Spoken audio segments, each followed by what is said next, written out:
اللهم صل على محمد وآله.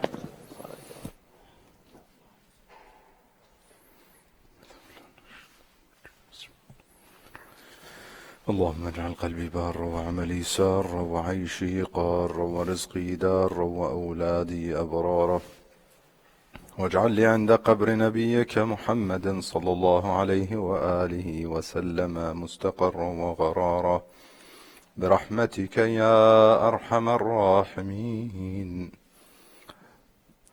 الله أكبر الله أكبر، أشهد أن لا إله إلا الله، أشهد أن لا إله إلا الله، أشهد أن محمد رسول الله، أشهد أن محمد رسول الله، أشهد أن علي وأولاده المعصومين بالحق حجج الله.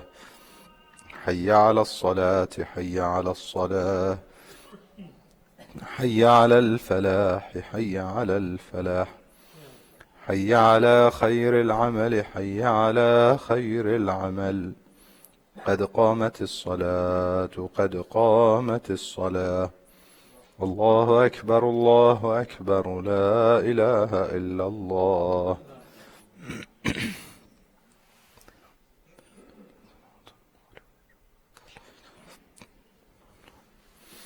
الله أكبر. بسم الله الرحمن الرحيم. الحمد لله رب العالمين، الرحمن الرحيم، مالك يوم الدين. إياك نعبد وإياك نستعين، اهدنا الصراط المستقيم، صراط الذين أنعمت عليهم غير المغضوب عليهم ولا الضالين. بسم الله الرحمن الرحيم. إذا جاء نصر الله والفتح ورأيت الناس يدخلون في دين الله أفواجا فسبح بحمد ربك واستغفره إنه كان توابا. الله أكبر. سبحان ربي العظيم وبحمده. اللهم صل على محمد وآل محمد. سمع الله لمن حمده. الله أكبر. سبحان ربي الأعلى وبحمده. اللهم صل على محمد وآل محمد. الله أكبر. استغفر الله. الله أكبر.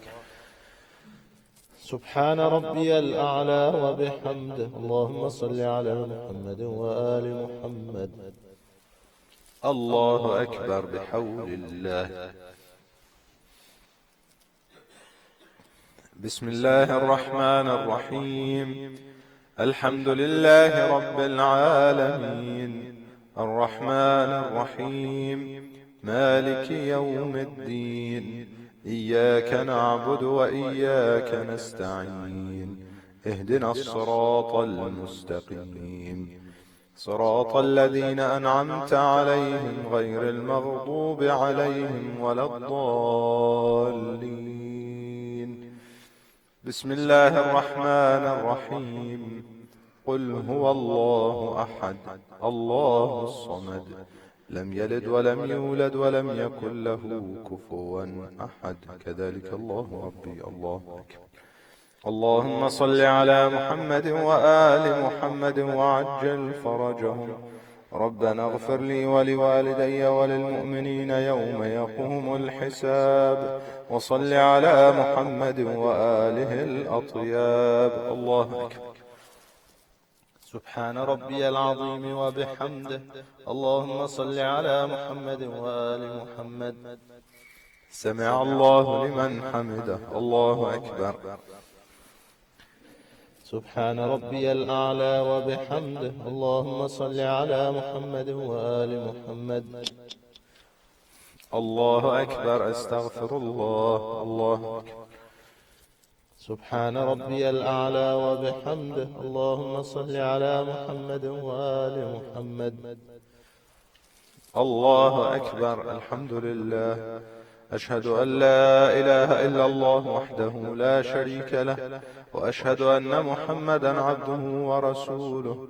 اللهم صل على محمد وآل محمد، وتقبل شفاعته وارفع درجته بحول الله.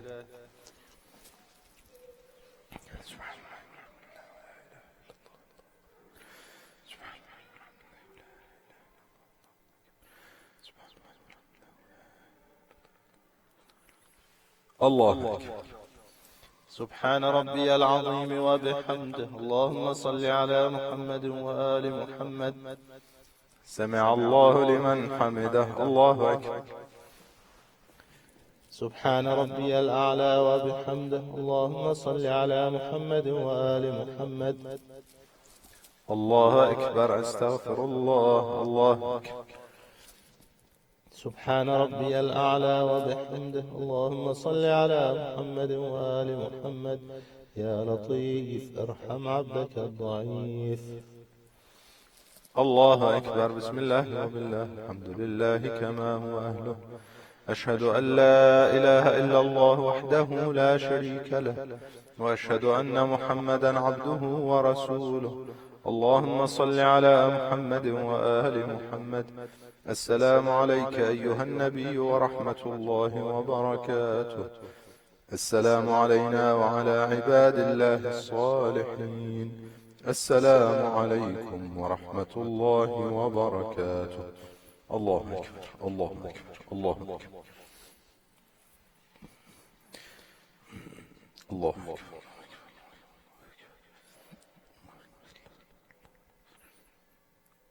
الله أكبر. الله أكبر. الله أكبر. الله أكبر.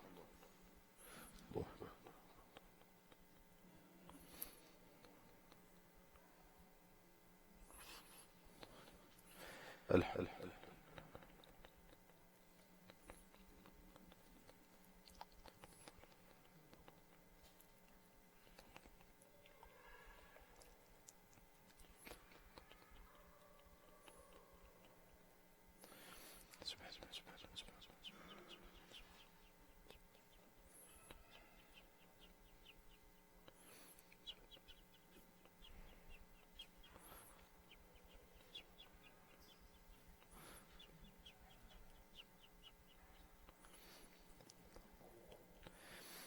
بسم الله الرحمن الرحيم. إن الله وملائكته يصلون على النبي، يا أيها الذين آمنوا صلوا عليه وسلموا تسليما. اللهم صل على محمد وآل محمد. اللهم صل على محمد وآل محمد. اللهم صل على محمد وآل محمد. أستغفر الله الذي لا إله إلا هو الحي القيوم ذو الجلال والإكرام وأتوب إليه. أستغفر الله الذي لا إله إلا هو الحي القيوم ذو الجلال والإكرام وأتوب إليه. أستغفر الله الذي لا إله إلا هو الحي القيوم ذو الجلال والإكرام وأتوب إليه. اللهم صل على محمد وآل محمد. بسم الله الرحمن الرحيم. يا الله يا الله يا الله يا رب يا رب يا رب يا حي يا قيوم. أسألك باسمك العظيم الأعظم أن ترزقني رزقا واسعا حلالا طيبا برحمتك يا أرحم الراحمين. بسم الله الرحمن الرحيم. اللهم صل على محمد وآل محمد. اللهم إني أسألك موجبات رحمتك وعزائم مغفرتك والنجاة من النار ومن كل بلية والفوز بالجنة ورضوان في دار السلام وجوار نبيك محمد عليه وآله السلام. اللهم ما بنا من نعمة فمنك لا إله إلا أنت. أستغفرك وأتوب إليك. اللهم صل على محمد وآله.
الله أكبر الله أكبر أشهد أن لا إله إلا الله أشهد أن لا إله إلا الله أشهد أن محمدا رسول الله أشهد أن محمدا رسول الله أشهد أن عليا وأولاده المعصومين بالحق حجج الله حي على الصلاة حي على الصلاة حي على الفلاح حي على الفلاح حي على خير العمل حي على خير العمل قد قامت الصلاة قد قامت الصلاة الله أكبر الله أكبر لا إله إلا الله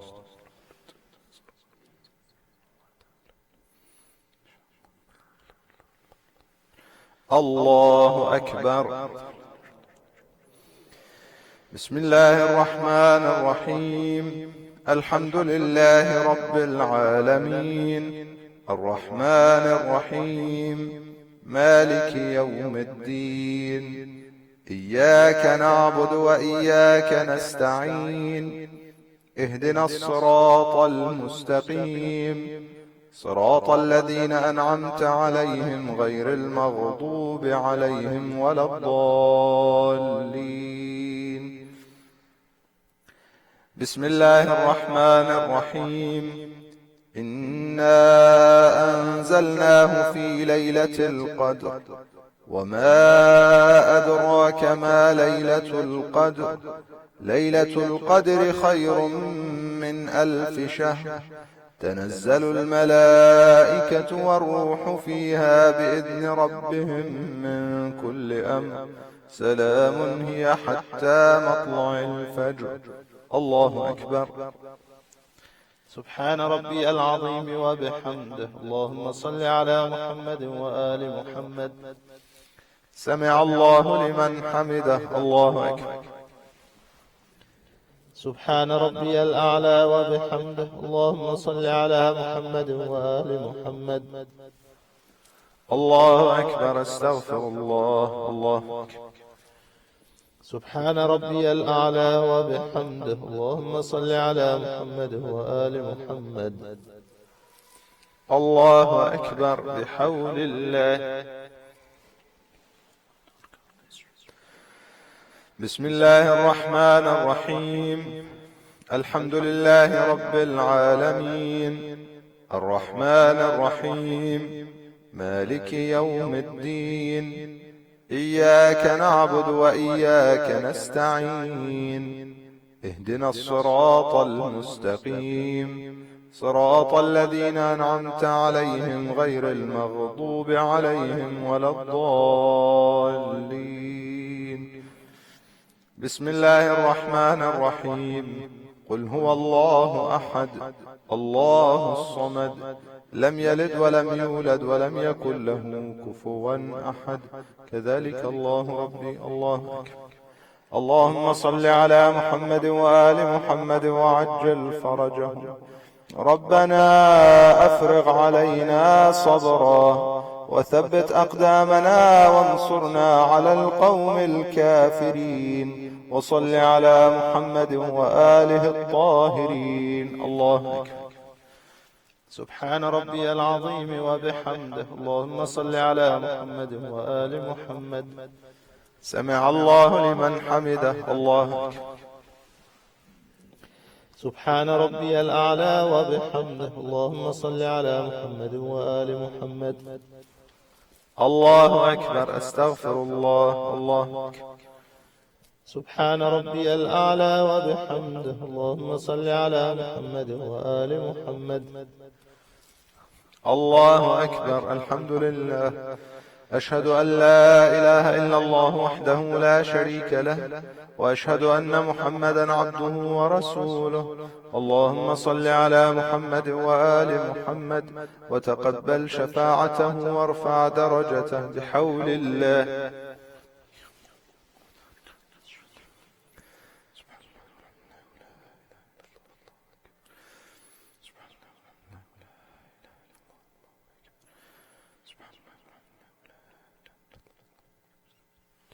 الله. سبحان ربي العظيم وبحمده. اللهم صل على محمد وآل محمد. سمع الله لمن حمده. الله أكبر. سبحان ربي الأعلى وبحمده. اللهم صل على محمد وآل محمد. الله أكبر. أستغفر الله. الله أكبر. سبحان ربي الأعلى وبحمده. اللهم صل على محمد وآل محمد. الله أكبر. بحول الله.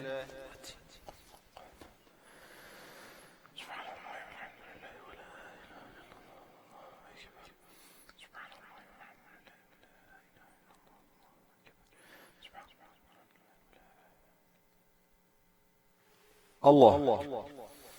سبحان ربي العظيم وبحمده. اللهم صل على محمد وآل محمد. سمع الله لمن حمده. الله أكبر. سبحان ربي الأعلى وبحمده. اللهم صل على محمد وآل محمد. الله أكبر. أستغفر الله ربي وأتوب إليه. الله أكبر. سبحان ربي الأعلى وبحمده. اللهم صل على محمد وآل محمد. يا لطيف ارحم عبدك الضعيف. الله أكبر. بسم الله وبالله. الحمد لله كما هو أهله. أشهد أن لا إله إلا الله وحده لا شريك له، وأشهد أن محمدا عبده ورسوله. اللهم صل على محمد وآل محمد. السلام عليك أيها النبي ورحمة الله وبركاته. السلام علينا وعلى عباد الله الصالحين. السلام عليكم ورحمة الله وبركاته. الله أكبر. الله أكبر. الله أكبر. الله أكبر.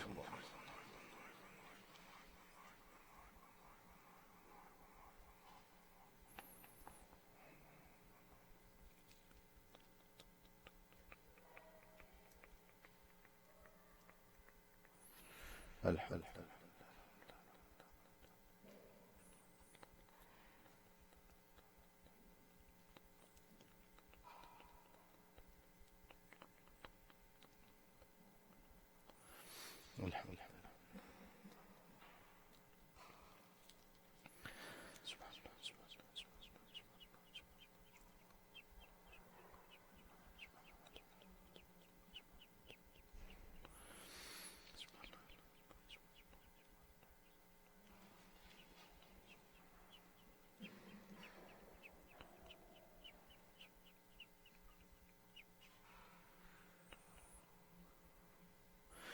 بسم الله الرحمن الرحيم. إن الله وملائكته يصلون على النبي يا أيها الذين آمنوا صلوا عليه وسلموا تسليما.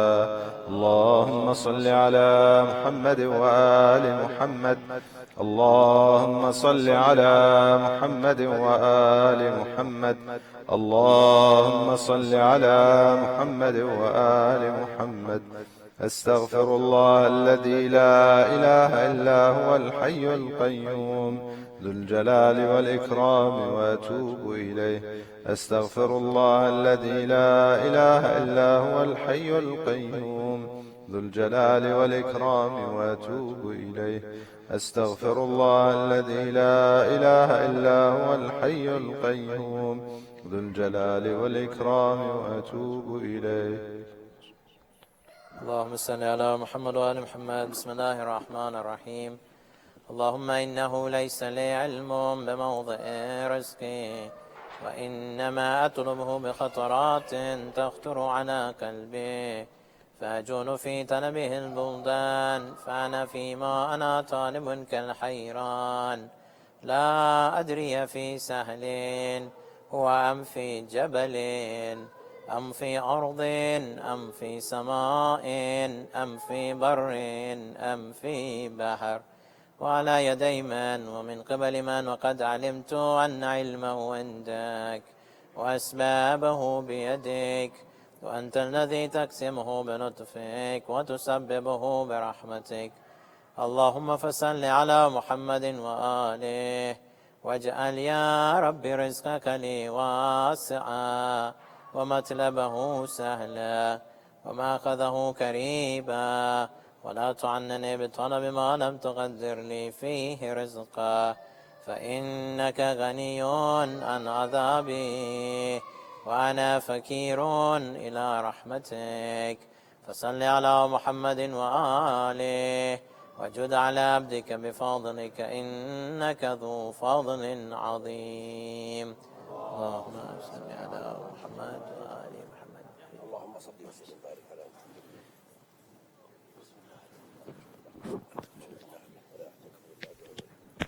اللهم صل على محمد وآله.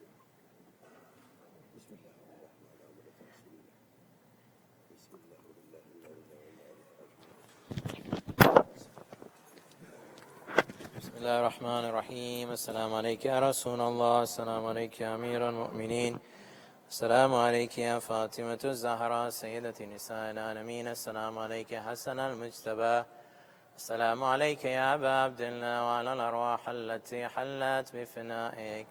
عليك مني سلام الله أبدا ما بكيت وبكي الليل والنهار، ولا جعل الله آخر العهد مني لزيارتكم. السلام على الحسين وعلى علي بن الحسين وعلى أولاد الحسين وعلى أصحاب الحسين.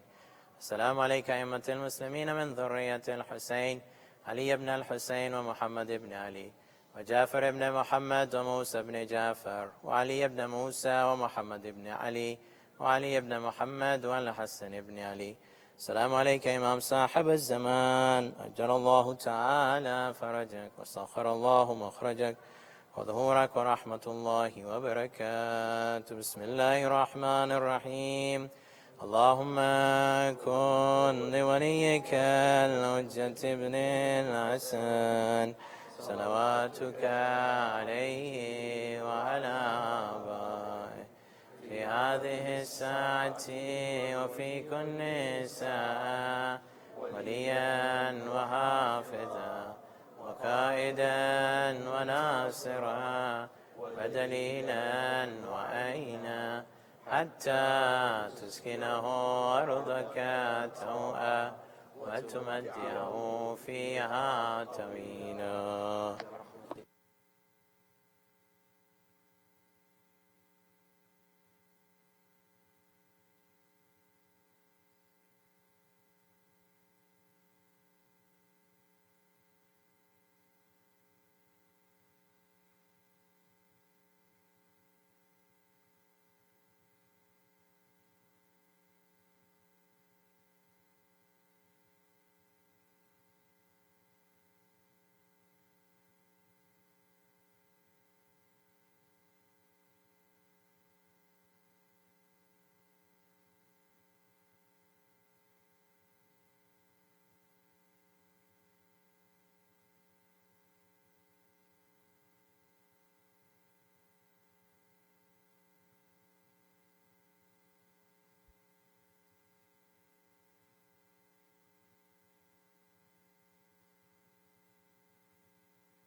صل على محمد وآل محمد.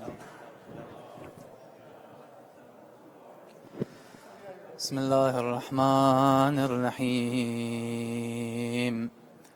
اللهم صل على محمد وآل محمد. اللهم إني أسألك وأتوجه إليك بنبيك نبي الرحمة محمد صلى الله عليه وآله. يا أبا القاسم يا رسول الله، يا إمام الرحمة، يا سيدنا ومولانا، إنا توجهنا واستشفعنا وتوسلنا بك إلى الله، وقدمناك بين يدي حاجاتنا. يا وجيها عند الله، اشفع لنا عند الله. يا أبا الحسن يا أمير المؤمنين، يا علي بن أبي طالب، يا حجة الله على خلقه، يا سيدنا ومولانا، إنا توجهنا واستشفعنا وتوسلنا بك إلى الله، وقدمناك بين يدي حاجاتنا.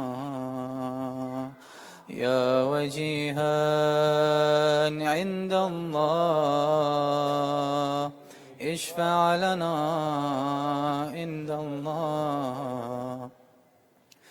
يا فاطمة الزهراء يا بنت محمد، يا قرة عين الرسول، يا سيدتنا ومولاتنا، إنا توجهنا واستشفعنا وتوسلنا بك إلى الله، وقدمناك بين يدي حاجاتنا. يا وجيهة عند الله، اشفعي لنا عند الله.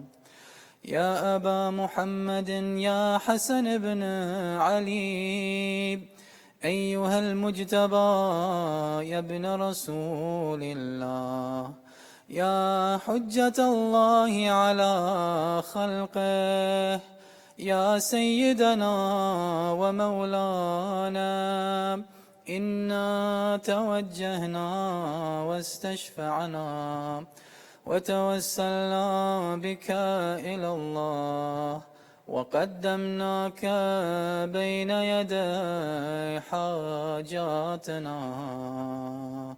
يا وجيها عند الله،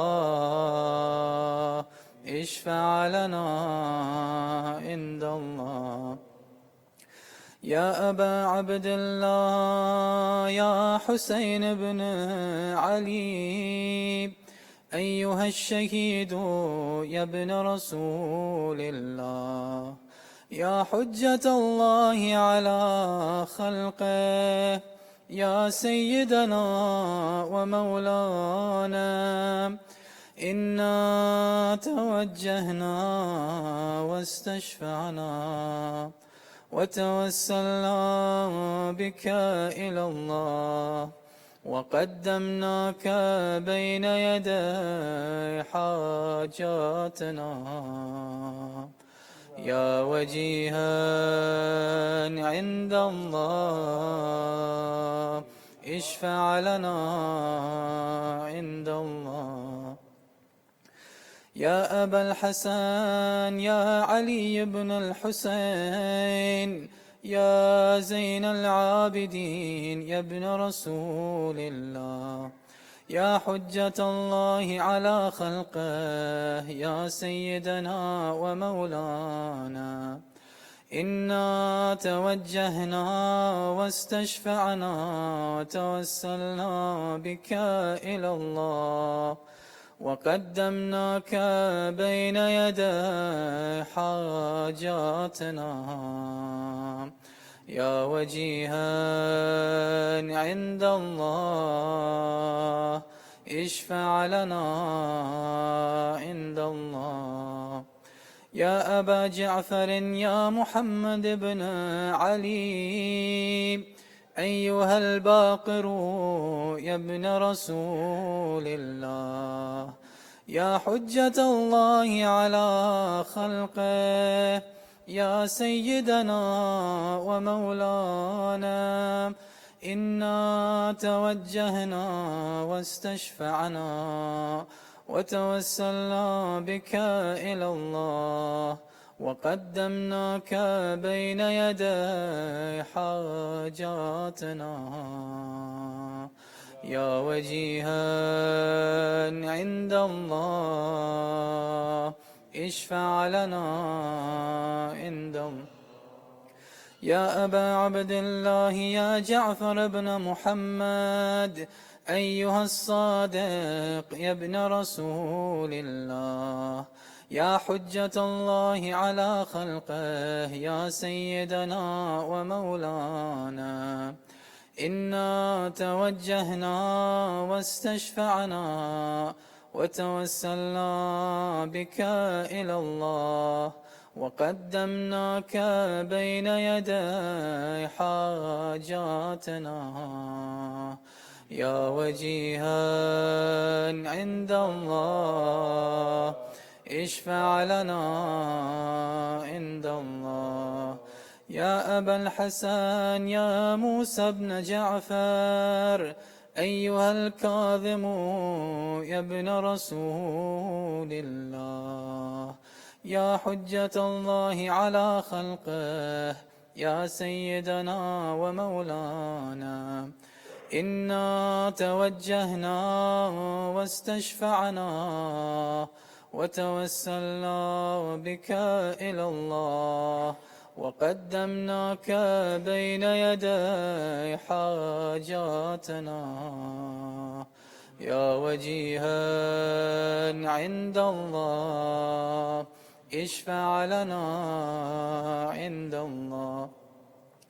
يا أبا الحسن يا علي بن موسى أيها الرضا يا ابن رسول الله يا حجة الله على خلقه يا سيدنا ومولانا إنا توجهنا واستشفعنا وتوسلنا بك إلى الله وقدمناك بين يدي حاجاتنا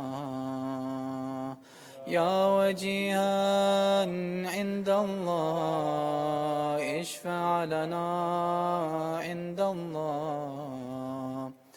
يا أبا جعفر يا محمد بن علي أيها التقي الجواد يا ابن رسول الله يا حجة الله على خلقه يا سيدنا ومولانا إنا توجهنا واستشفعنا وتوسلنا بك إلى الله وقدمناك بين يدي حاجاتنا يا وجيها عند الله اشفع لنا عند الله.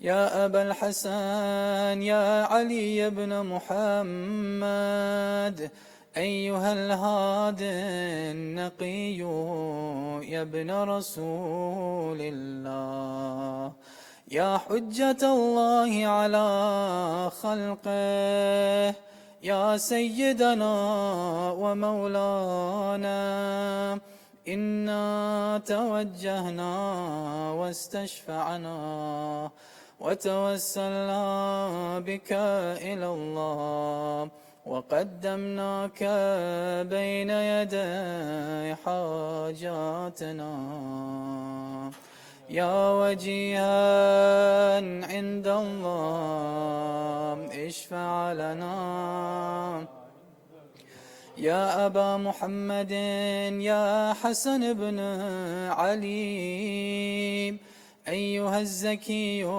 العسكري يا ابن رسول الله يا حجة الله على خلقه يا سيدنا ومولانا إنا توجهنا واستشفعنا وتوسلنا بك إلى الله وقدمناك بين يدي حاجاتنا يا وجيها عند الله اشفع لنا عند الله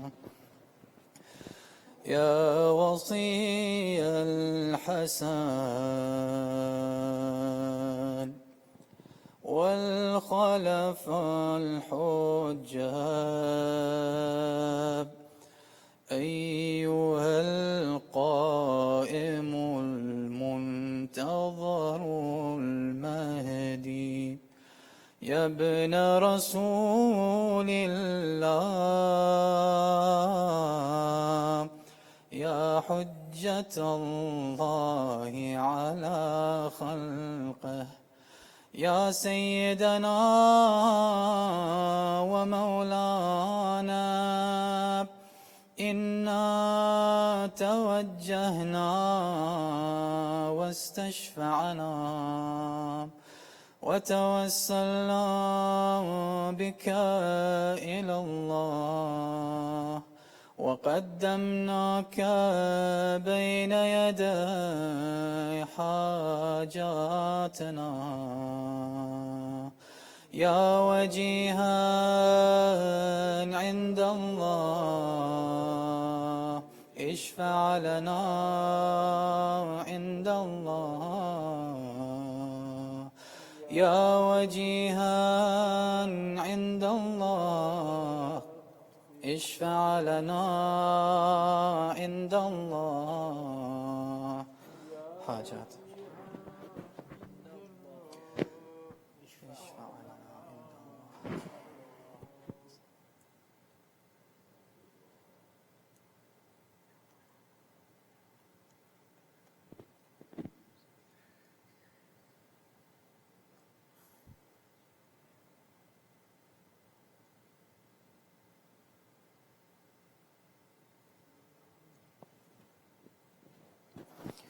يا سادتي وموالي إني توجهت بكم أئمتي وعدتي ليوم فقري وحاجتي إلى الله وتوسلت بكم إلى الله واستشفعت بكم إلى الله فاشفعوا لي عند الله واستنقذوني من ذنوبي عند الله فإنكم وسيلتي إلى الله وبحبكم وبقربكم أرجو نجاة من الله فكونوا عند الله رجائي يا سادتي يا أولياء الله صلى الله عليهم أجمعين ولعن الله أعداء الله ظالميهم من الأولين والآخرين آمين يا رب العالمين صلى الله عليه وسلم.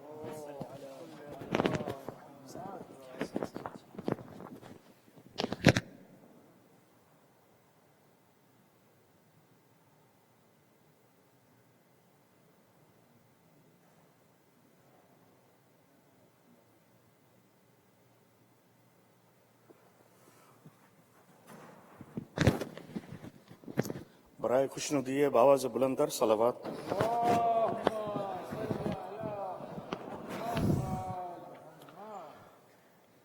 عابد کی کہانی، عابد کی کہانی، رنجو علم میں ڈوبی. عابد کی کہانی، رنجو علم میں ڈوبی. عابد کی کہانی، پیروں میں آبلے ہیں، آنکھوں میں آنسوؤں کی ہوتی ہے روانی. رنجو علم میں ڈوبی. عابد کی کہانی، اس بات کا نہیں غم بازار بے حیا ہے، امت کی بے رخی ہے، امت سے ہی گلا ہے. زینب بھی بے ردا ہے، بدلی ہے ضعیفی میں. عابد کی جوانی، رنجو علم میں ڈوبی. عابد کی کہانی، قاری نمازی حافظ حاجی کھڑے ہوئے تھے، بازاروں میں مسلمان سارے بھرے ہوئے تھے. زینب کی پشت پر ہی بیمار سارے باقی.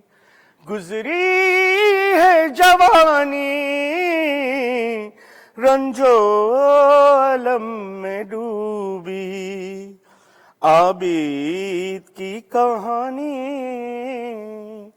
رنجو علم میں ڈوبی. عابد کی کہانی، سادات کے لیے ہی راہوں میں مشکلیں ہیں، کورے ہیں اور کانٹے، پتھروں کی بارشیں ہیں. خیمے جو کربلا میں جلتے رہے تھے یا رب، برسا نہیں پانی. رنجو علم میں ڈوبی. عابد کی کہانی، رنجو علم میں ڈوبی. عابد کی کہانی، جب کربلا کو آئے چھوٹا وطن مدینہ، چھوڑا جو کربلا تو تنہا ہوئی سکینہ. سرور کی شاہزادی کیسے سہے گی یا رب، زندہ کی ویرانی. رنجو علم میں ڈوبی. عابد کی کہانی، رنجو علم میں ڈوبی. عابد کی کہانی. باز بلند کر صلوات.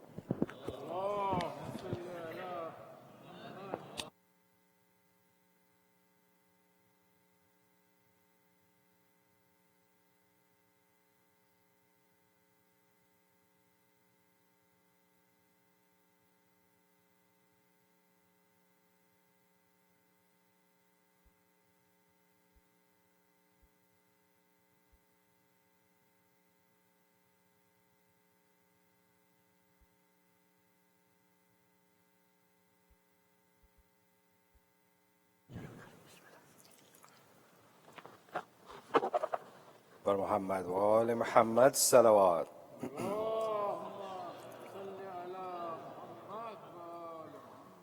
ایک بار دے کر صلوات پڑھ دیا آل محمد.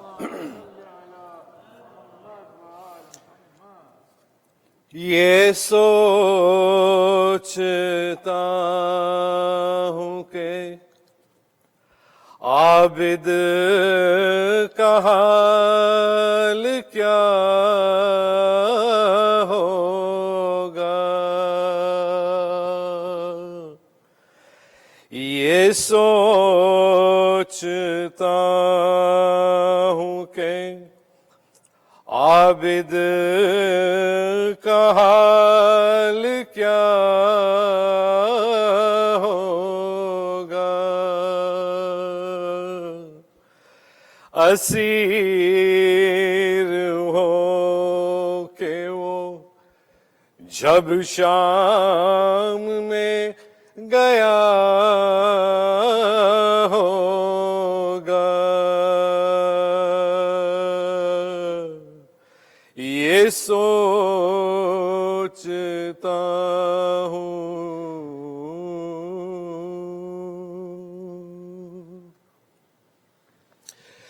سنا ہے شام میں جاتے ہی خون رونے لگا.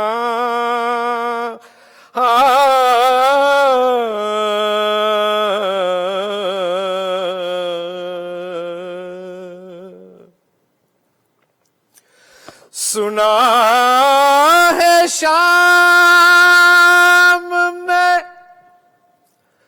جاتے ہی خون رونے لگا.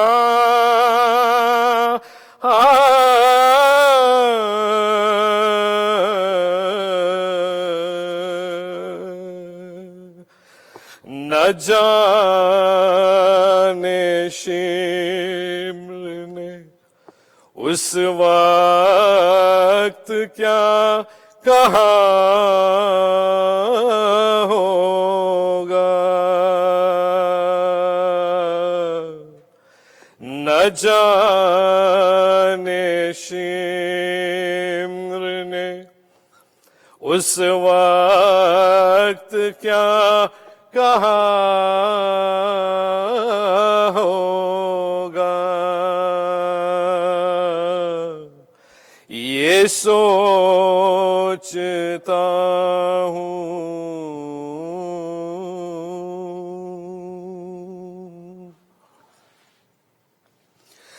گلے کے توق نے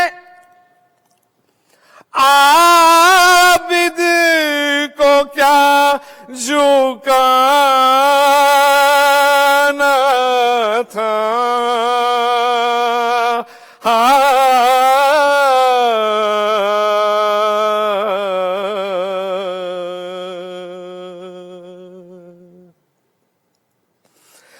گلے کے توق نے عابد کو کیا جھکانا تھا.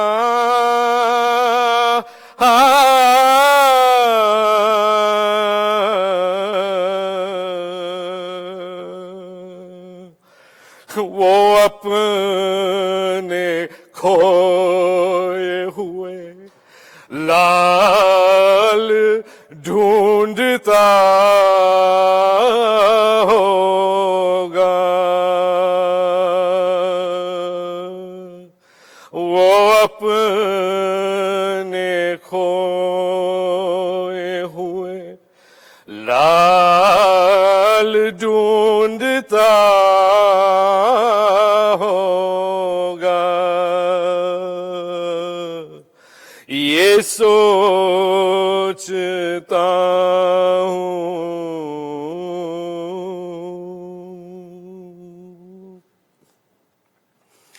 وہ یاد کرتا تو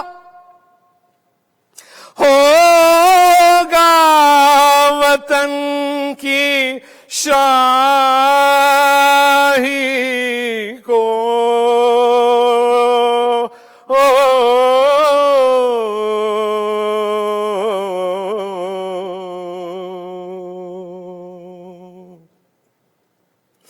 وہ یاد کرتا تو ہوگا وطن کی شاہی کو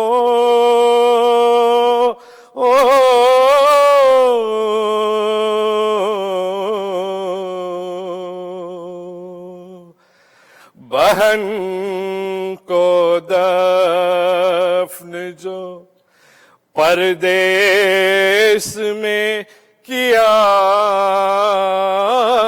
ہوگا بہن کو دفن جو پردیس میں کیا ہوگا یہ سوچتا ہوں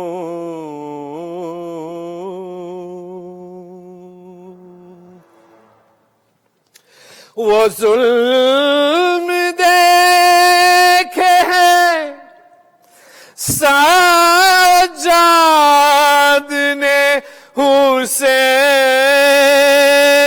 کے بعد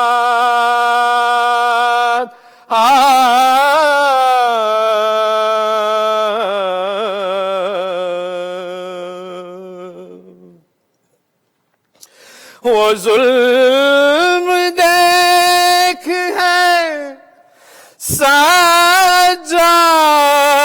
نے حسین کے بعد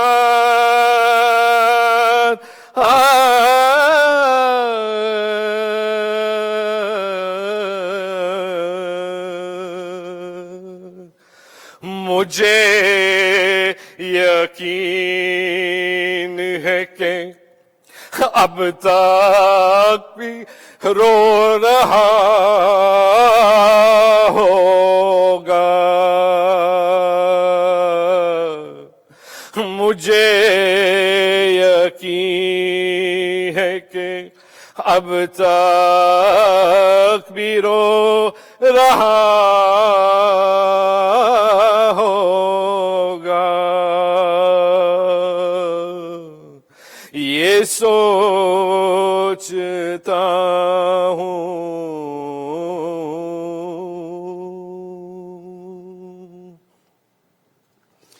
جو غور کیجے تو عابد بشر نہیں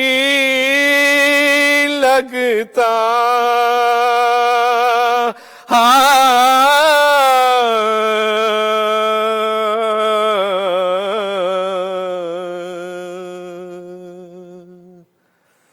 جو غور کیجے تو عابد بشر نہیں لگتا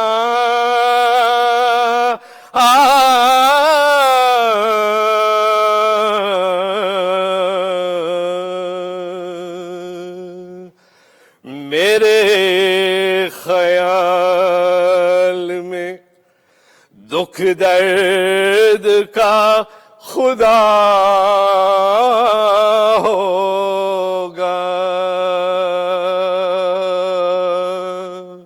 میرے خیال میں دکھ درد کا خدا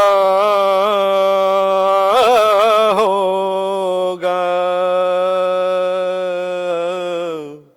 یہ سوچتا ہوں کہ عابد کا हाल क्या होगा, असीर हो के वो जब शाम में गया होगा। ये सोचता हूँ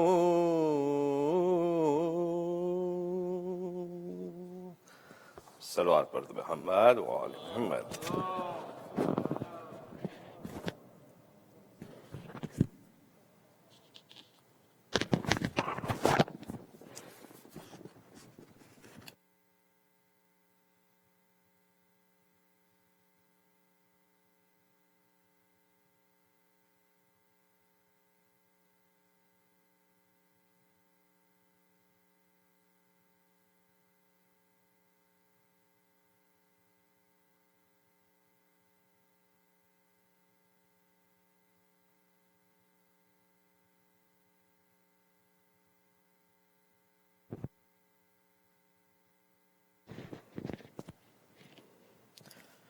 Sheikh Mushabah Khalik, Syed Shabeer Kirmani, respected elders, brothers and sisters, Assalamu alaikum wa rahmatullahi wa barakatuh. Surah Al-Fatiha is requested for the Isali Thawab of Marhumin listed on the screen, and for all Marhumin, Al-Fatiha.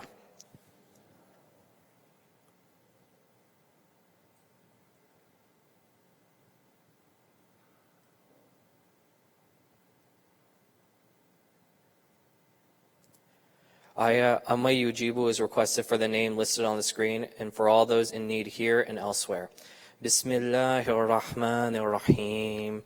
Amma yujibu al-mutharra idha da'ahu wa yakshifu su. Amma yujibu al-mutharra idha da'ahu wa yakshifu su. أَمَّن يُجِيبُ الْمُضْطَرَّ إِذَا دَعَاهُ وَيَكْشِفُ السُّوءَ أَمَّن يُجِيبُ الْمُضْطَرَّ إِذَا دَعَاهُ وَيَكْشِفُ السُّوءَ أَمَّن يُجِيبُ الْمُضْطَرَّ إِذَا دَعَاهُ وَيَكْشِفُ السُّوءَ اللهم صل على محمد وآل محمد. Alhamdulillah, the Muharram Fund collection has reached over $25,000, which is more than 75% of the goal. We thank all who have contributed towards the programs. If you would like to make a donation, please contact Brother Murtaza Kareem or Sister Batul Muki. Donations can also be made online using PayPal. We look forward to meeting our goal through Muharram. Any amount will be greatly appreciated. On Saturday, October 5th, we will be hosting Imam Hussein Day here at the Masjid. Please join us as we hear from Reverend Kenneth Flowers of Greater Newmount Moriah Baptist Church recount his journey to the shrine of Imam Hussein alayhi salam and how it affected him. We will also hear from Brother Hasnain Rajab Ali on the effect of Imam Hussein's leadership in establishing justice within the Muslim world. The program will include an opportunity to network with other guests of different faiths. We will also have a short presentation by the Who is Hussein campaign, and free medical checkups will be available by the American Muslim Community Clinic. The program will include a Q&A session with the presenters and conclude with dinner. All are welcome to attend. We are honored to have with us once again Syed Shabeer Kirmani. Syed, welcome back, and we look forward to your lecture tonight on coping with challenges of the modern world, lessons from the life of Imam Sajjad alayhi salam. At this time, I would like to request Syed Shabeer Kirmani to recite tonight's majlis, Bar Muhammad wa Ali Muhammad Salawat.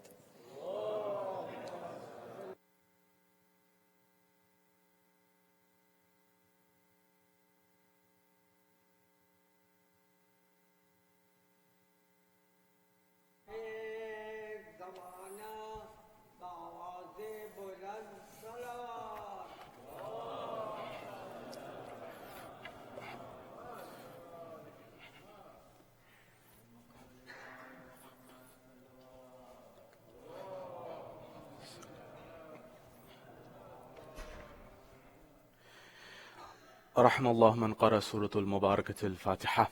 بسم الله الرحمن الرحيم. رب العالمين الرحمن الرحيم مالك يوم الدين إياك نعبد وإياك نستعين اهدنا الصراط المستقيم صراط الذين أنعمت عليهم غير المغضوب عليهم.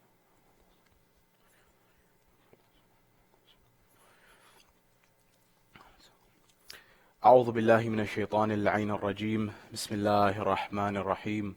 فوضوا أمري إلى الله إن الله بصير بالعباد ولا حول ولا قوة إلا بالله العلي العظيم. حسبنا الله ونعم الوكيل ونعم المولى ونعم النصير. والصلاة والسلام والتحية والإكرام على الرسول المسدد المصطفى الأمجد المحمود الأحمد الذي سمي في السماء بأحمد وفي الأرض بأبي القاسم محمد.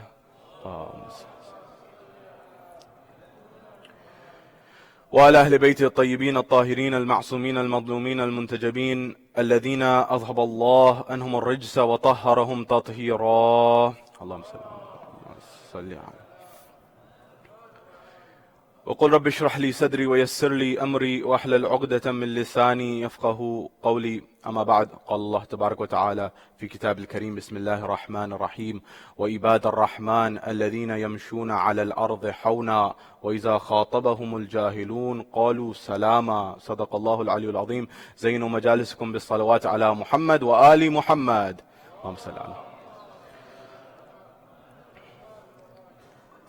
In honor of Imam Amir al-Mu'mineen, Sallu ala Muhammad wa ali Muhammad. Allahumma salli ala Muhammad. And for the hastening of the reappearance of Imam Sahib al-Asr wa Zaman, Sallu ala Muhammad wa ali Muhammad. Allahumma salli ala. My respected elders, brothers and sisters in Iman, Salamun alaykum jami'an wa rahmatullahi wa barakatuh. Question: what are the challenges of the modern world? And how can I cope with them? Keep that in the back of your mind, inshallah. I want to give you a scenario to begin. Imagine for a moment that you are living your life, you're going to work, you're going to school, you're doing whatever you need to do. And at some moment, someone comes and seemingly intentionally enrages you. Either it's on the highway, they cut you off, or for example, they come to you and they speak to you in a way that's not befitting and appropriate. What is your reaction at that moment in time? Keep that scenario in mind as well. When we come to commemorate our fourth beloved Imam, Imam Ali ibn al-Husayn, Zainul Abideen, salawatullah wa salamu alayhi. This is an Imam who we can learn extremely valuable lessons to implement in our lives from. Not only in his life before Karbala or during Karbala, but especially his life after Karbala. And the particular component that I want to shed light on is how someone who faced such a degree of trauma, such a degree of sorrow, such a degree of tragedy, facing arguably one of the most difficult events in the history of mankind, can still go on living. If anyone had the excuse to leave life alone and not care about life anymore, it was this Imam. But when we look at his life, he not only tells us how to overcome tragedy and survive, he teaches us how to overcome and thrive. How can we implement this in our lives? Why is this pertinent and why is this important? Learning from the life of our beloved Imam.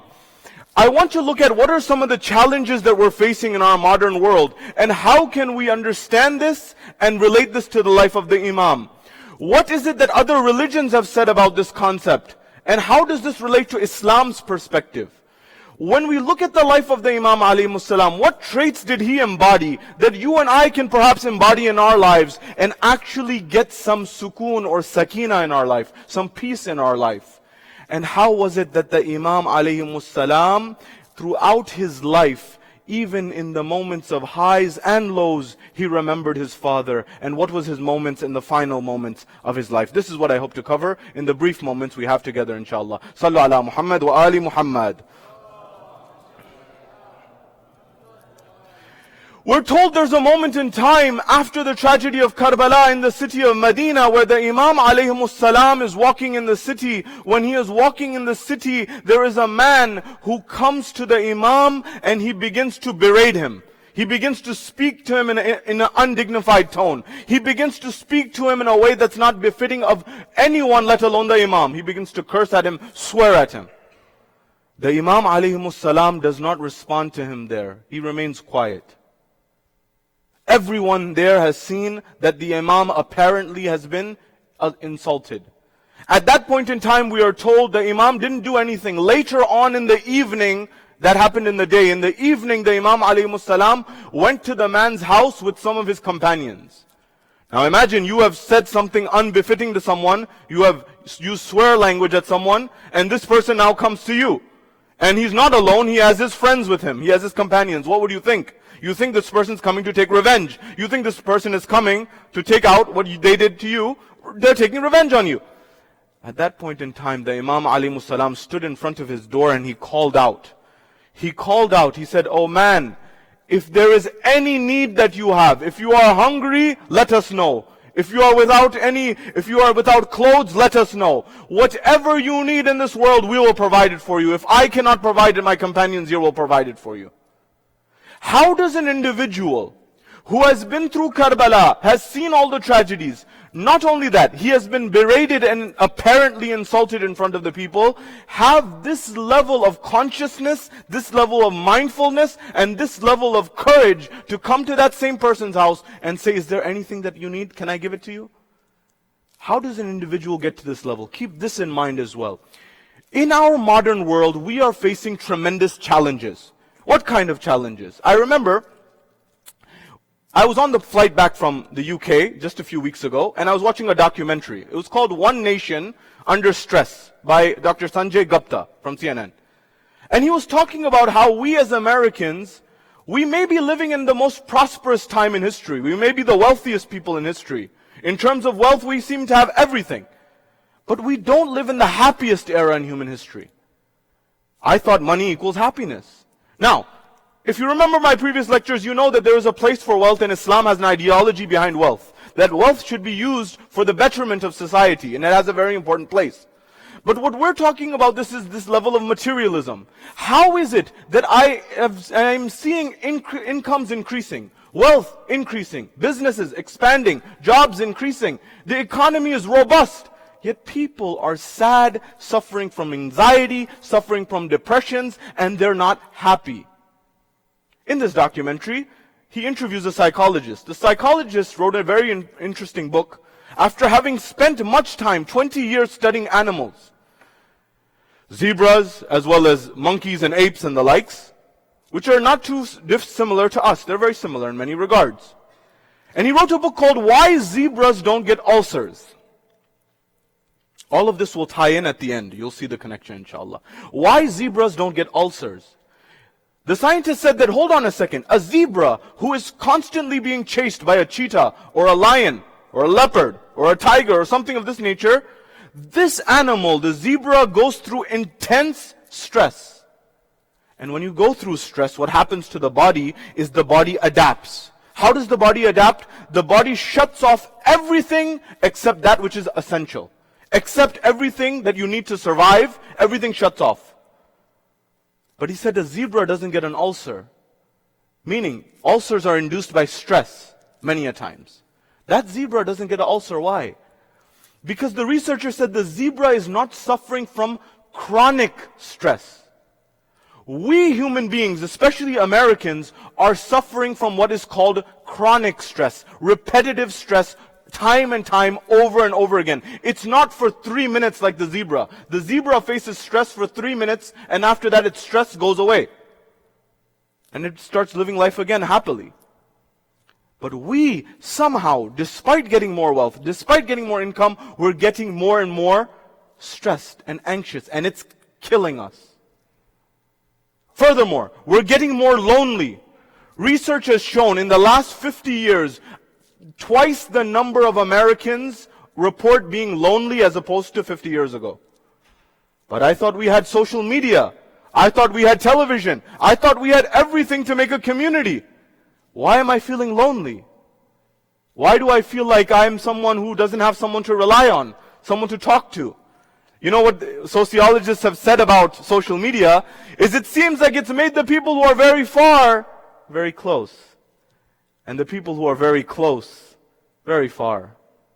The people who are right around me, my family, My husband, my wife, my children, my grandparents, X, Y, and Z, they were right in front of me, but I'm not connected to them. Loneliness is on the rise.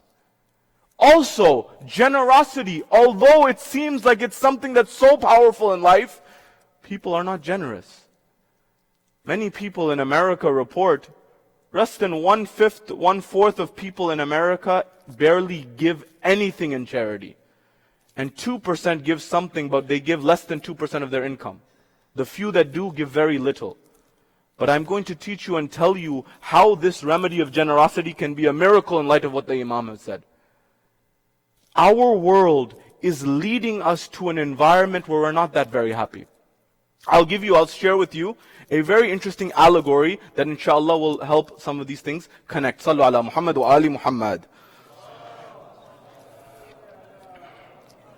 Remember the story I just told you about the Imam, where he didn't react to the man who treated him harshly.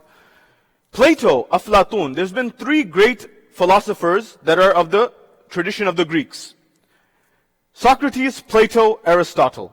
Socrates, Aflatun, and Arastu. By the way, before I get into this, many of the scholars, particularly in the Hawza of Qom, actually argue that it's possible that certain individuals such as Aristotle were prophets. Because Allah subhanahu wa ta'ala sent 124,000 prophets. 124,000 prophets, we don't know all of their names. We don't know which tribes they went to. We don't know where they came to. Some of them must have gone to what we now call China. Some of them must have gone to what we now call India, because there's 1 billion people there and 1 billion people there. And there's all these other places. Therefore, when they teach Aristotelian philosophy or Aristotelian logic in the Hawza, they understand that it's possible that this individual was a prophet. We don't know. Nonetheless, his teacher, Aristotle's teacher, Plato, Aflatun, in his book, he gives an interesting analogy. He says, imagine that you are in a cave and you have lived your whole entire life in this cave. When you go into the cave, you have some companions who are with you in the cave. Inside this cave, you have been facing the wall your entire life. And you now see inside this cave what you now call shadows. And these shadows appear on the wall when people pass by through the opening of the cave, and then they cover that and it creates a shadow on the wall. This is called the allegory of the cave. By the way, you have lived your whole life in the cave. You don't know that there's people outside. You don't know that these things that you are calling shadows are actually shadows. You think they're reality. Those things that you call shadows to you are reality. Those are everything that exists in the world. Plato says, now imagine that you actually get free and you leave the cave. When you leave the cave, your eyes first hurt. When you leave this cave, this is a very important analogy to understand what the Imam says. When you come back, when you go to the cave outside, you see that there's a bazaar, there's a whole world. That world is reality, that world is haqiqat. That world where there's bazaars and peoples and all of these things, that's what really exists. And then you go back to your cave and you tell your companions in the cave, I saw a bazaar, I saw people, I saw everything. And everything that you see on that wall, those are shadows, that's not reality. Reality's out there. What are they going to do to you? When you tell your companions who've lived in the cave that there's a whole world out there, they're going to look at you and they're going to say, you have lost your mind, you have gone mad. Because they cannot understand. He was, by the way, talking about Socrates, his teacher. He never used the name, but Socrates was killed by the Republic because they thought he was corrupting the youth. He said, I could explain to you why I'm right, but you wouldn't understand. He was willing to drink hemlock, poison. He had become enlightened. One may argue that the purpose of religion is to raise our level of consciousness. That same person who came back after exiting the cave comes back, their level of consciousness has increased. There's a price to pay for this though. You and I, many times, we live at a lower level of consciousness. What's a lower level of consciousness? It's where, for example, somebody comes to me and shouts at me and says a swear word at me, and I lose it right away. That's a lower level of consciousness. What's a higher level of consciousness? Go back to the scenario we went to in the beginning. Imagine now that person who is harsh to me, I begin to empathize with them. I begin to realize that maybe this person is having a bad day. Maybe this person who cuts me off in traffic is transporting their child to the hospital. Maybe that person who's a manager or at work, for example, he is somebody who has disciplined me because he needs to make sure that he has food on the table at the end of the day himself. This is when your consciousness level increases at a higher level. This is what the Imams alayhimus salam were teaching you and I. We're told there's a moment in time, Zahri narrates this. He says, I saw the Imam alayhimus salam in the middle of the night. And in the middle of the night, I saw him on a cold and a rainy night. The fourth Imam he's talking about. The one we are commemorating tonight. He says, on this night, I saw him taking a sack of wheat on his back. When I saw him taking a sack of wheat on his back, I told the Imam, I said, Yabna Rasulullah, can I send my servant with you to help you to take this off your back so he can help you or take it wherever you need to go? The Imam says, no. He says, can I help you? He says, no, I'm fine. He says, can you at least tell me what you're doing? He says, I'm about to travel. I'm about to go travel. I want to make sure that I keep this sustenance, this rizq, this food in a safe place. He says, very well. 2 days passed. Zahri says, I saw the Imam. I said, Yabna Rasulullah, you told me you are going to travel. I still see you in the city. What's wrong? He knows the Imam, when he says something, he means it. And he's still there. And it's not like you and I, in one day we travel, come back the same day. When you travel, it takes days, weeks, months. He said, you're right. He said, I'm still here. He said, because I did not plan to travel the way you thought I planned to travel. The travel that I was talking about is the travel to the hereafter. We are all on a journey. I'm about to leave this world. I wanted to make sure that I give this sustenance that I have to others, that it may help me in the hereafter. Allahumma salli ala Muhammad. He says there are two ways to remove the sins. One is to pray and seek the forgiveness. The other is to use your wealth and give charity. The Imam says, use this to your benefit. You and I live in a world where loneliness has become rampant. The Imam gives us a beautiful solution to this matter. People feel lonely. The Imam gives an amazing tradition. Imam alayhimus salam says, our fourth Imam, he says, listen very carefully to what he says. He says, if all the people from the east to the west, they all perished, nobody else remained on this planet, in this dunya. If no one remained, and I was the only one who remained on this planet, the Imam says, and I was the only one who was there, and all I had with me was the Quran. If everyone's gone, nobody except me, and nobody except the Quran, that's all I have. He said, if everyone perishes, I would still not feel lonely. Allahu Akbar. Man is a social beast. Man is always seeking to interact with people. Yet the Imam saying, if everyone's gone and all I have is the Quran, I would not feel lonely. Why? Because that's the gateway to Allah subhanahu wa ta'ala. That relationship with my Lord, with my Creator. If everyone's gone, I still know that I have something. This is what Sayyidul Shuhada says. When our fourth Imam's father says, my Lord, what has he gained who has lost you? And what has he lost who has gained you? Allah subhanahu wa ta'ala is the ultimate goal of our lives. The Imam alayhi salam gives us an anecdote. And he gives us an antidote to life. This Imam who spent his life writing Risalatul Huquq, the Treaty of Rights. And he also gives us the beautiful Sahifa Sajjadiyah. You know Risalatul Huquq was written 600 years before the Magna Carta. Do you know what the Magna Carta is? When you look at history, in Western philosophy, the greatest article that's been written in the past 1,000 years, according to historians, is the Magna Carta. It was the first document that gave rights to the public, to general people, human beings who live in society. Because what used to happen before democracies? Before democracies, there were kingdoms, monarchs. In England, in Europe, in India, with the Mughals, the Ottomans, for example, you look at the Safavids, all of these were families that were ruling. The Umayyads, the Abbasids, There's a very famous book, for example, written by Abu al-Ala Maududi, who is a Sunni scholar. He wrote it called Khilafat wa Mulukiyat. Khilafat meaning caliphate, Mulukiyat meaning kingdoms. He said after Ali ibn Abi Talib, he said Khilafat ended in Islam and Mulukiyat started. That means kingdom started. The same was going on in England, by the way. 800 years ago, there was a document that was drafted that gave farmers rights in England. This is what is known as the first time that the common individual, the common man, land barons actually got rights. And it was not only in the power of the ruling monarchs, the kings. The kings could do whatever they wanted with you. 600 years before Magna Carta, historians must write that the Risalat al-Huquq, the Treaty of Rights of Zainul Abideen was written. We must take that message to our neighbors, our friends, to let them know about this great personality and who he was.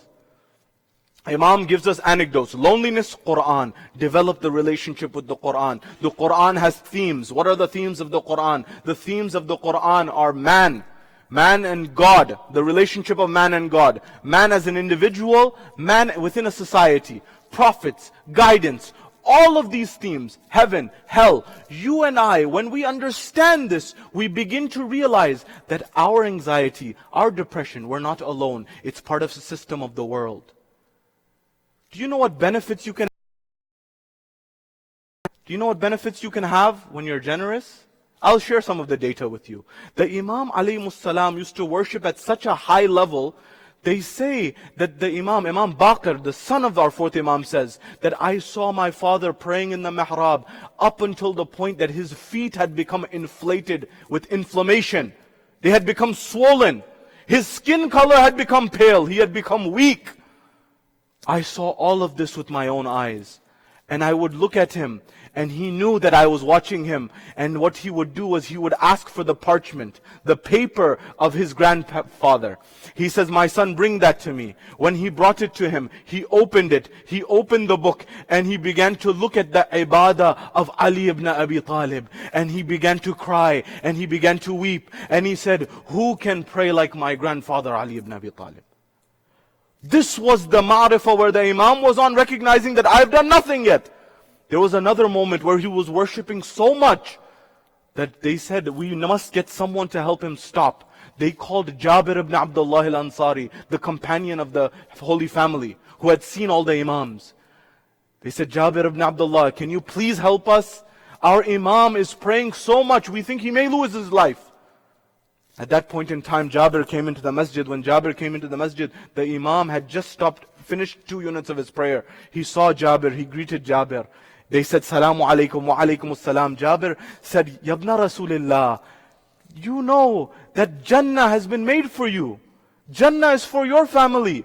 Allah created your grandfather, your father, your grandfather before the creation of the universe. And then He created your grandfather's light. Then from that light, He created the light of Ali ibn Abi Talib. And He split that. And then the Panjitan came. The Holy Five under Ahl Kisa. Hadith Kisa that we recite. He says, all of this is for you. Why do you need to worship in such a level? He says, Jabir, should I not be thankful to Allah subhanahu wa ta'ala? Should I not be thankful to my Creator for the gifts that He's given me? He says, Jabir, remember how different is my ibadah and where is the ibadah of my grandfather Ali ibn Abi Talib. He would remind him and he said, this ibadah, this worship that I'm doing is of nothing compared to others.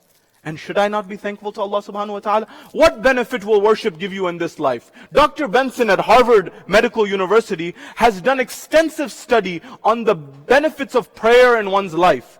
He has found that people who pray regularly, they report lower levels of blood pressure, lower levels of cardiovascular disease, lower heart rates, also lower and slower brain wave movement. You know when you get anxiety and you're worried all the time, the brain begins to race.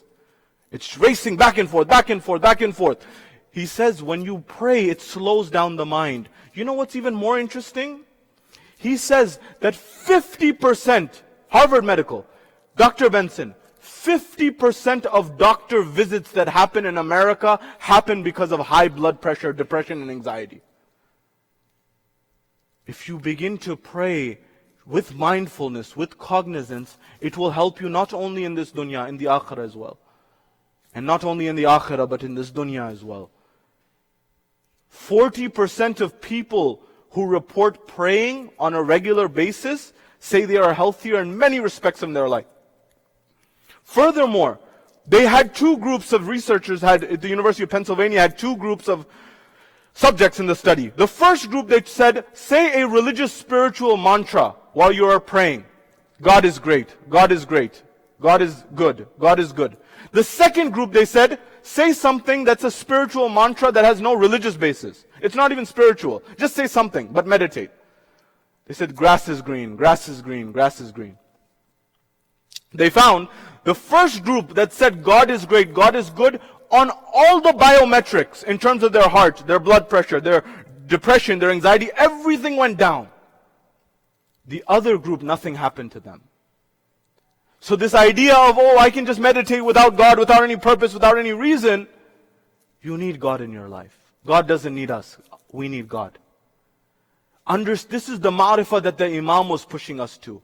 Second, what did the Imam teach us in terms of understanding each other? He gave us solutions on treaties of rights. He gave us solutions on loneliness. He gave us solutions on this matter. And he gave solutions on generosity.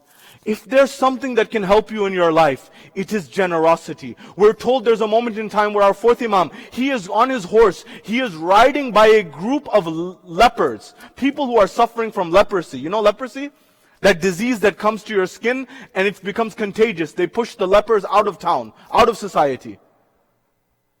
Because it's contagious. They saw the Imam. They saw the Imam saw them. They said, Yabna Rasulullah, will you join us for something to eat? Will you come to us and have a bite to eat with us? At that point in time, the Imam said, I am fasting. Otherwise, I would have joined you and eaten with you.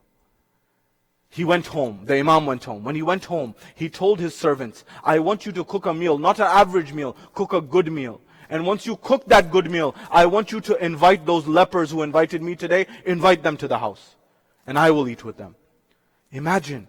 Lepers who in society, they would be outcast to the side of society so that they would not delve with society. The Imam says, I want them to come to my house and I will feed them.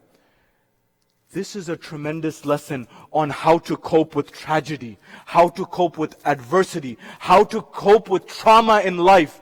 Stop living life for yourself. Start living life for others. You will notice happiness will increase in your life. Allahumma salli ala. We have begun in our life, we have begun to live a self-centric life. Me and myself. My property, my immediate family, everything is about me. The solution to happiness and gaining tranquility and peace of mind to live longer is to focus your attention not towards yourself, but turn it away towards others. How can I help other people?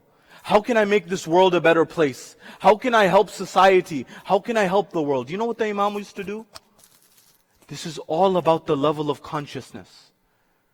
Plato said, when your consciousness level increases, other people may not realize it.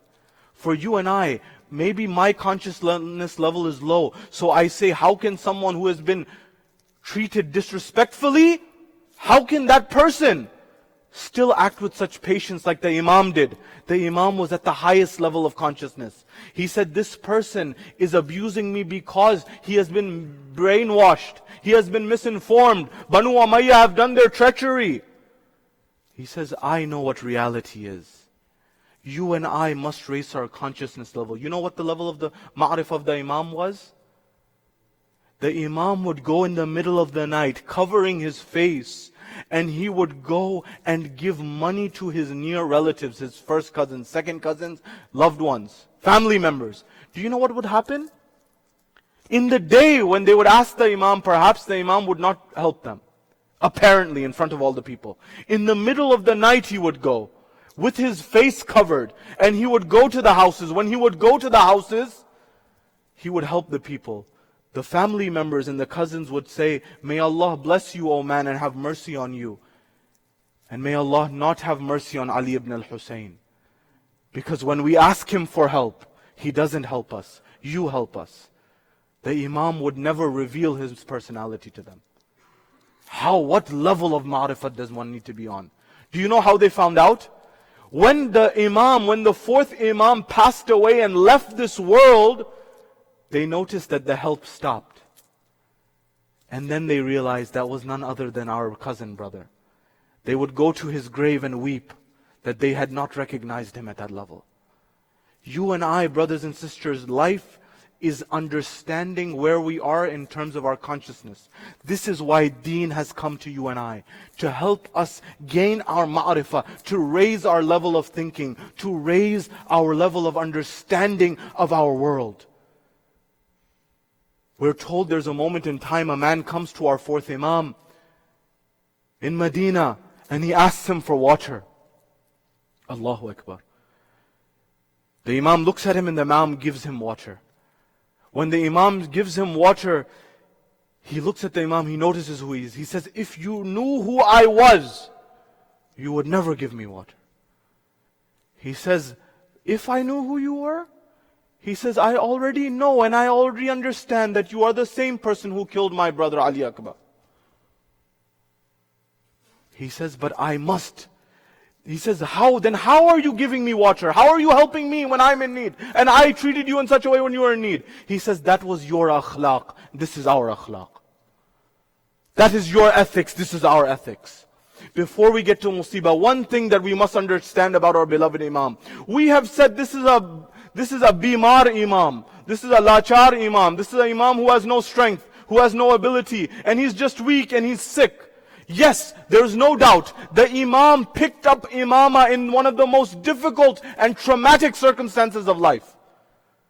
That when he picked up the mantle of Imamat, he was in the tents and he was in a very ill state, and his father comes into the tents. There's no doubt about it.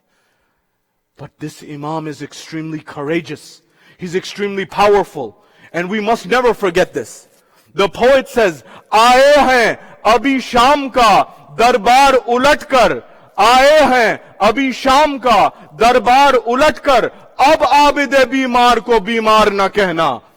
The Imam has just come back after turning the court of Sham upside down. Don't call this Imam bimar anymore. The courage of the Imam, the audacity of the Imam. Another poet says, Babe azmat mein tere ye hai dalile roshan, tera dushman bhi tere haq mein bayan deta hai.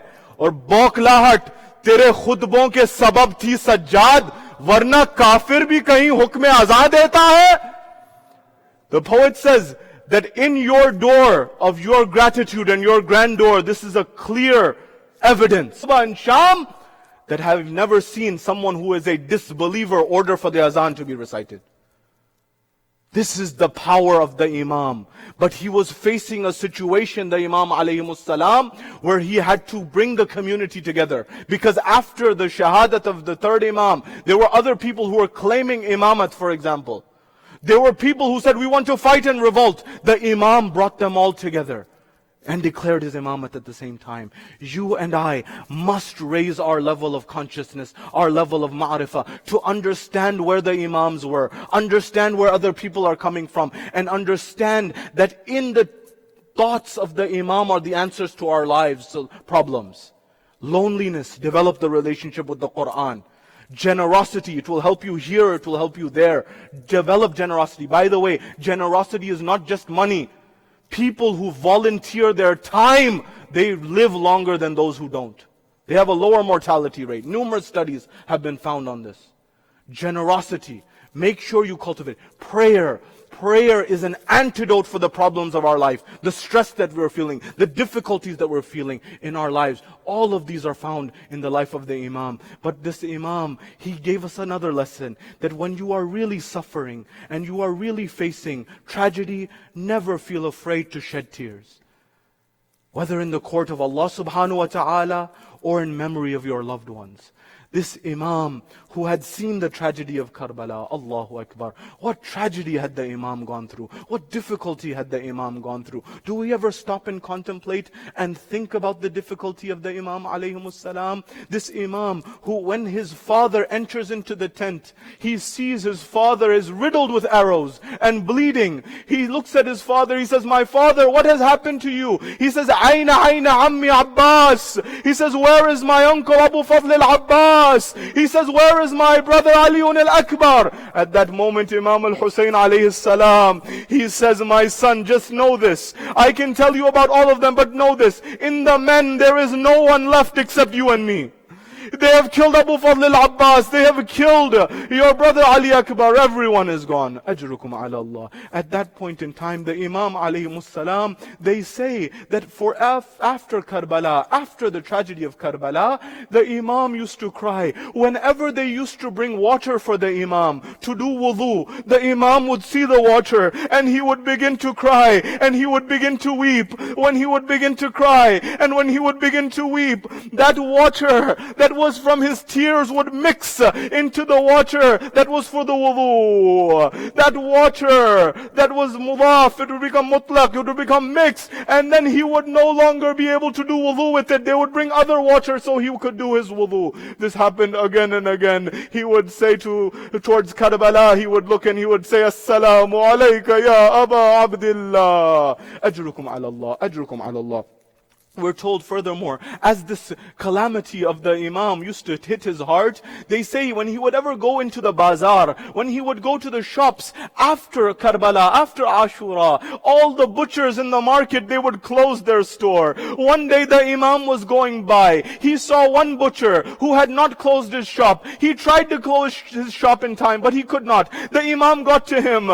He said, Yabna Rasulullah, salamun alaykum. The Imam said, wa alaykum as-salam. He saw the sheep that was there. The Imam said, have you fed this sheep? Have you given it any water? Have you given it any water? He said, Yabna Rasulullah, we are Muslims. We know the rules. We make sure we feed the animals. We give it water. The Imam turns toward Karbala. He turns towards Karbala. He says, Assalamu alayka ya Aba Abdillah.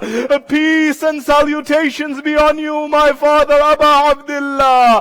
They did not give you anything to drink before they slaughtered you on the plains of Karbala. Ajrukum ala Allah, ajrukum ala Allah. Final narration and I will leave you tonight. We're told there's a moment in time where after Karbala, after Ashura, after the blessed family goes and they travel and they are released after Karbala, Kufa, Sham, they are released and then they go towards Karbala. And then when they go to Karbala, on the Arba'een, from one side is the Holy Family, from the other side is Jabir ibn Abdullah al-Ansari.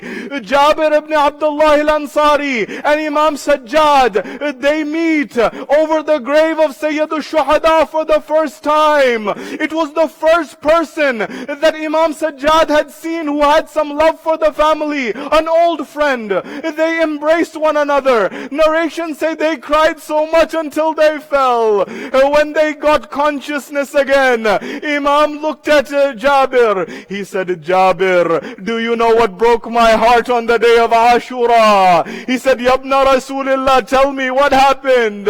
He said, Jabir, after they killed my father and 18 of the moons of Banu Hashim, they left their bodies on the ground. Jabir, they announced that we will trample the body with horses. Jabir, I heard the bones of my father breaking under the hooves of the horses.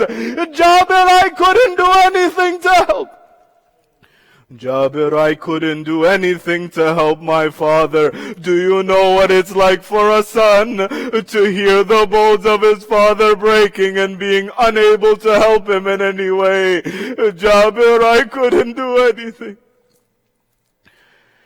وسيعلم الذين ظلموا أي منقلب ينقلبون إنا لله وإنا إليه راجعون صلى الله عليك يا رسول الله صلى الله عليك يا أمير المؤمنين صلى الله عليك يا فاطمة الزهراء سيدة النساء العالمين صلى الله عليك يا حسن المجتبى السلام على الحسين وعلى علي بن الحسين وعلى أولاد الحسين وعلى أصحاب الحسين. معتم الحسين يا حسين يا حسين.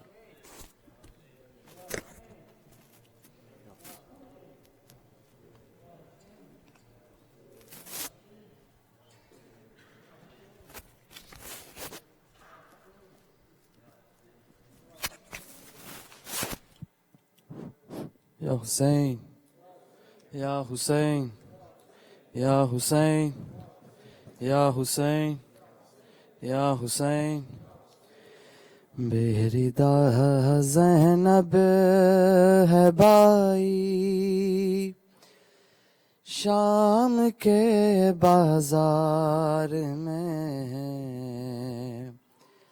بیردا زینب ہے بھائی، بیردا زینب ہے بھائی شام کے بازار میں، بیردا زینب ہے بھائی، بیردا زینب ہے بھائی شام کے بازار میں، بیردا زینب ہے بھائی. جانے کب سے کر رہی ہوں ایک چادر کا سوال، کوئی سنتا ہی نہیں پردیس میں میرا سوال. ہائے کیسی بے نوائی شام کے بازار میں، بیردا زینب ہے بھائی. جواب بیردا زینب ہے بھائی شام کے بازار میں، بیردا زینب. آسماں تک نے نہ دیکھا تھا ہمارا سر کھلا، گھر سے باہر پاؤں بھی ہم نے کبھی رکھا نہ تھا. ہائے قسمت ہم کو لائی شام کے بازار میں، بیردا زینب ہے بھائی، بیردا زینب ہے بھائی شام کے بازار میں، بیردا زینب.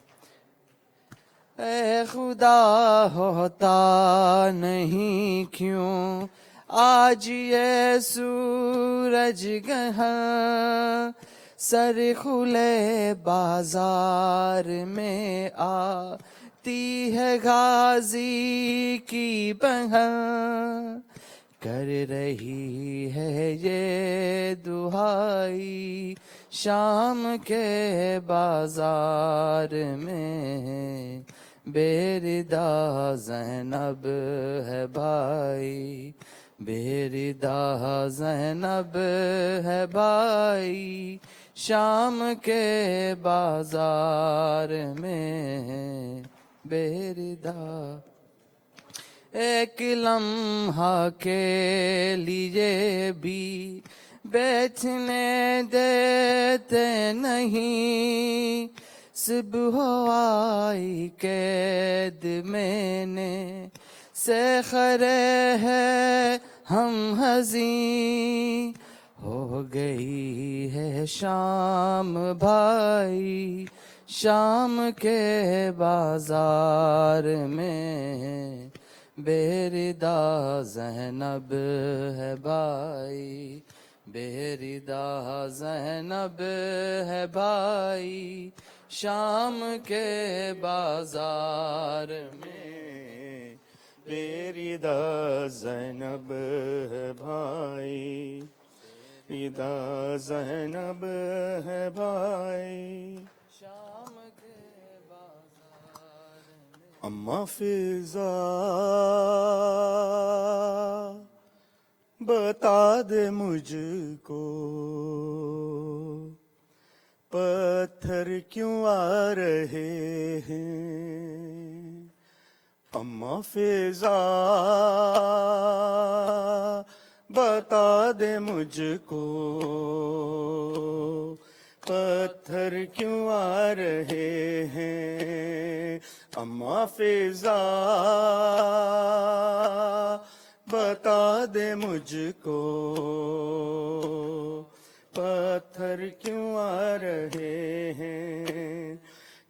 کیسا ہے یہ چراغا دل ڈوبے جا رہے ہیں کیا شام آ گیا ہے اماں فضا ہے بتا دے مجھ کو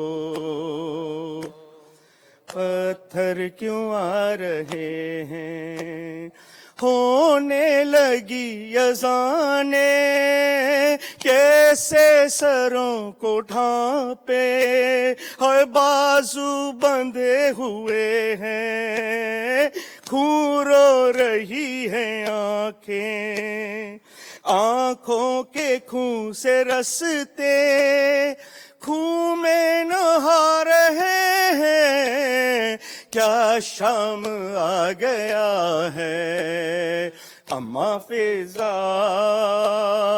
بتا دے مجھ کو پتھر کیوں آ رہے ہیں اماں فضا بتا دے مجھ کو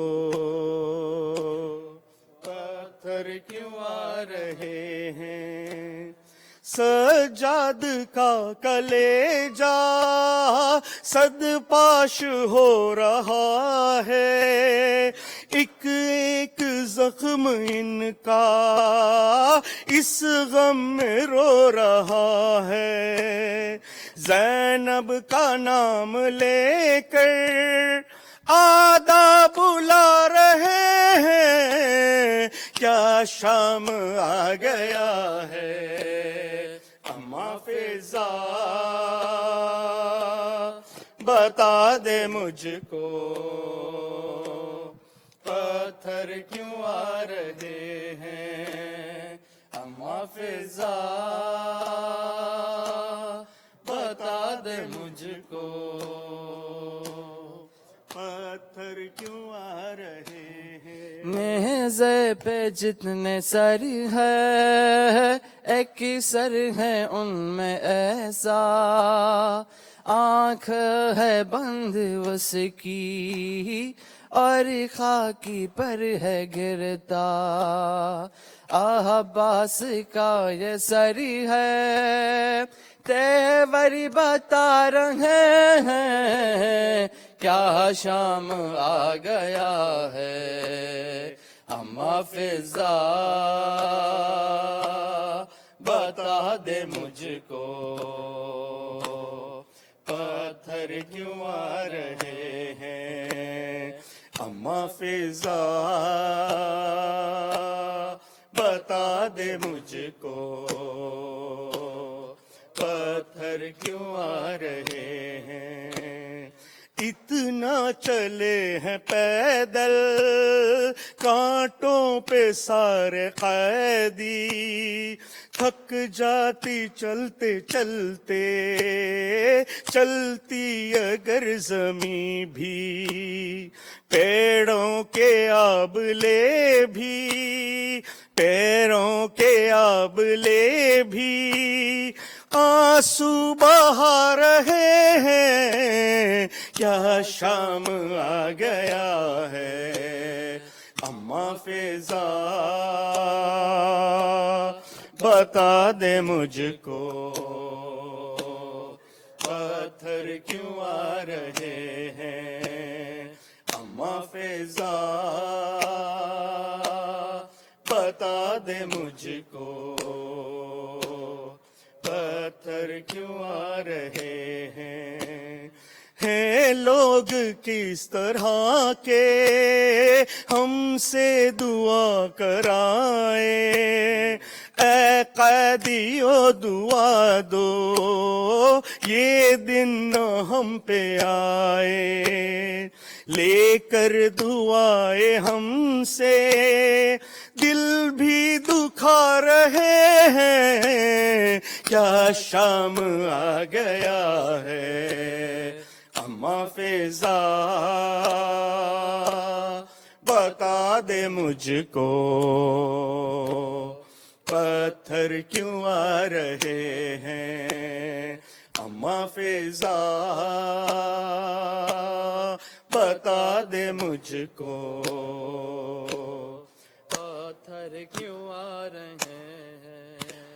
माँओं की गोदियों से लिपटे हुए हैं बच्चे, है हाथ रस्सियों में माँओं के ऐसे जकड़े।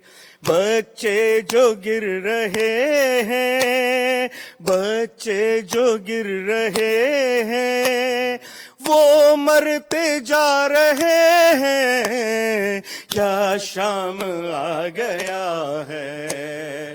अम्मा फिजा बता दे मुझको, पत्थर क्यों आ रहे हैं। अम्मा फिजा बता दे मुझको, पत्थर क्यों आ रहे हैं। सूरतुल फातिहा।